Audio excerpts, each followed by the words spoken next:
В Академии государственной службы при президенте Туркменистана состоялась научно-практическая конференция «Роль нейтралитета Туркменистана в укреплении мира и стабильности в Центральной Азии и во всем мире». Форум объединил экспертов из стран СНГ и представителей ООН, которые обсудили практическую ценность постоянного нейтралитета Туркменистана, в частности, в сферах науки, образования и межрегионального сотрудничества. Как отметил ректор Академии Анна Мрадов, за 3 десятилетия нейтралитет стал инструментом, во многом определившим вектор развития туркменского государства.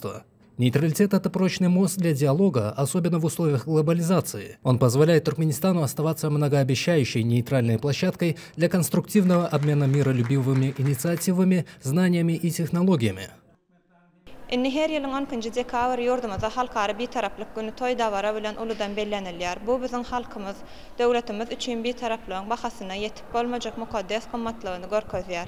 Şeýle ajaýyp zamanany, baht berkararlygy, bagtyarlygy peşkeş berip, halkyny bagtly durmuşda ýaşadýan gahrman arkadamyzyň, arkadaly gahrman serdarymyzyň janlary sag, ömürleri uzak bolsun, mehriban halkymyzyň hemde yurdumyzyň bähbedine alyp barýan beýik işler, hemişe rewaçlyklary beslensin.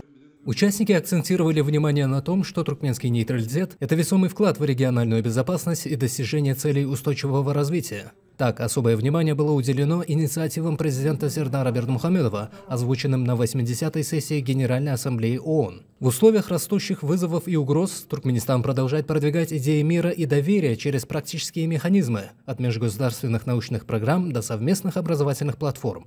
Нейтралитет делает нас предсказуемым и надежным партнером для всех стран Центральной Азии, отметил заслуженный дипломат Туркменистана Амангельды Рахманов. Примером такой работы стал рост академической мобильности и совместных исследований между вузами Туркменистана и соседних республик. В частности, отмечено участие ученых из Казахстана, Узбекистана и России в проектах по устойчивому развитию, гуманитарному сотрудничеству и цифровой трансформации, реализуемых при поддержке Национальной комиссии по делам ЮНЕСКО и профильных министерств.